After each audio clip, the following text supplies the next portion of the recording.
Philippe Marc, bonjour. Bonjour Paul-Marie Pernet. Vous êtes journaliste au Républicain Lorrain, au service reportage.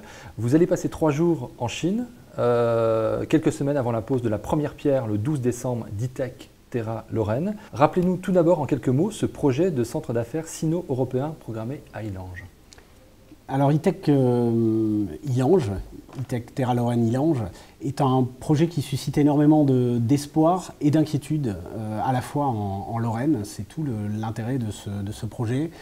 L'espoir parce que à la clé de cette implantation, il y a 3000 emplois dans un premier temps et on parle même de 30 000 dans une seconde phase. Donc c'est un projet économique énorme qui vise à permettre à des entreprises chinoises de s'installer sur le marché européen. C'est un projet qui vise les petites et moyennes entreprises chinoises et jusque-là qui font face à un marché très très fermé de la part de l'Europe, et un marché dans lequel elles aimeraient rentrer, et ce projet devrait leur permettre de conquérir un peu ce marché. Il va s'implanter chez nous en Moselle, ce qui va permettre la création de beaucoup d'emplois, y compris d'emplois européens bien sûr, puisque chaque entreprise, donc dans un premier temps il y aura 2000 entreprises, ces entreprises ont pour obligation d'embaucher au moins un salarié qui sera européen. C'est un minimum, mais beaucoup d'entreprises ont l'espoir d'en embaucher plus.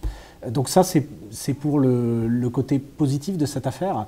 Après, ce projet, il suscite aussi en même temps pas mal d'inquiétudes, puisque beaucoup d'entrepreneurs, d'artisans de la région ou même d'Europe regardent cette implantation d'une manière un peu méfiante, en se disant qu'ils vont subir certainement une concurrence qui sera très âpre, et une concurrence qu'ils jugent pour certains déloyale quand on connaît les coûts de fabrication et de production en Chine et les normes qui ne sont pas les mêmes que celles demandées aux entreprises européennes. Donc voilà, l'espoir et l'inquiétude, c'est un peu tout ce qui se cristallise autour de ce projet E-Tech Terra Lorraine. Vous allez, je crois, rejoindre une délégation régionale sur place. Quelle sera-t-elle ?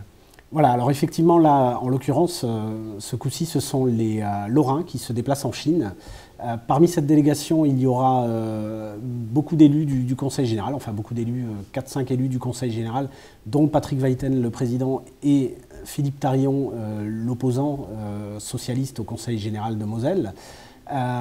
Et ensuite, cette délégation, elle sera surtout composée d'énormément de décideurs au niveau économique, de représentants donc, de la Chambre de commerce et d'industrie et de la Chambre des métiers et de l'artisanat. Donc les deux chambres consulaires seront représentées en Chine pour justement essayer de favoriser une réciprocité et l'installation d'entreprises lorraines, voire européennes, en Chine.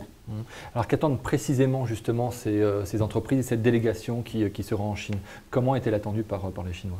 Alors quand le projet E-Tech Terra Lorraine s'est annoncé à Illange, de suite les promoteurs de ce projet, donc le fonds d'investissement Comex Holdings, a annoncé qu'il ne fallait pas s'inquiéter, qu'il y aurait une réciprocité de ces échanges, c'est-à-dire que la porte du marché chinois serait aussi ouverte aux entreprises européennes.